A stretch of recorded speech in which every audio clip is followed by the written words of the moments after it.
Ayan, ganyan lang po, para lang po silang mga cheese stick. Ang gagawin natin para, siyempre po kutkutin, para masarap po siya. Okay, dire-diretso lang po ang ating pagbabalot hanggang sa matapos lahat. At siyempre po, magpiprito na po tayo.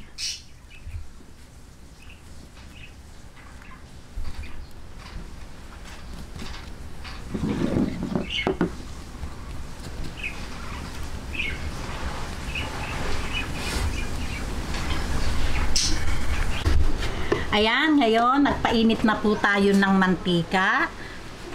Umpisahan na po natin.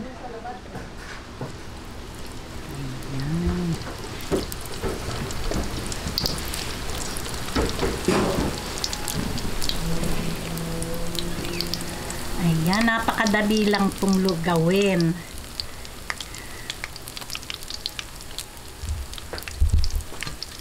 Ayan, hihintayin lang po nating medyo mag light brown bago natin budburan ng konting sugar para po mag-caramelize yung labas. Ayan, pagka po ganitong light brown na, bubudburan na po natin siya ng sugar.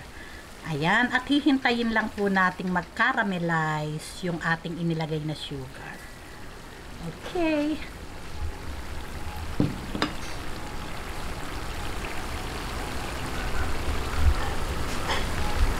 Ayan, pagka po ganitong nagka-caramelize na, yan, hahaluin lang po natin yung ating mga turones para po ma-coat lahat yung ating salang. Ayan, di po ba?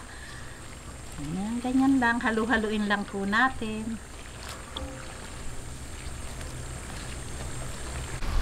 Ayan, okay na po ito. Na-coat na po, o di ba? Napakaganda ng pagkaka-coat nung ating sugar. Ngayon po hahanguin na po natin.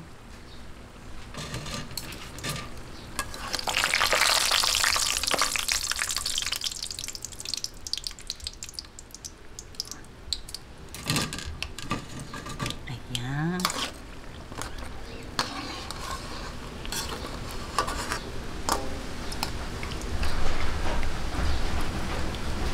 Ayan, tapusin lang po natin itong ating pagpiprito at syempre po, merienda time na po.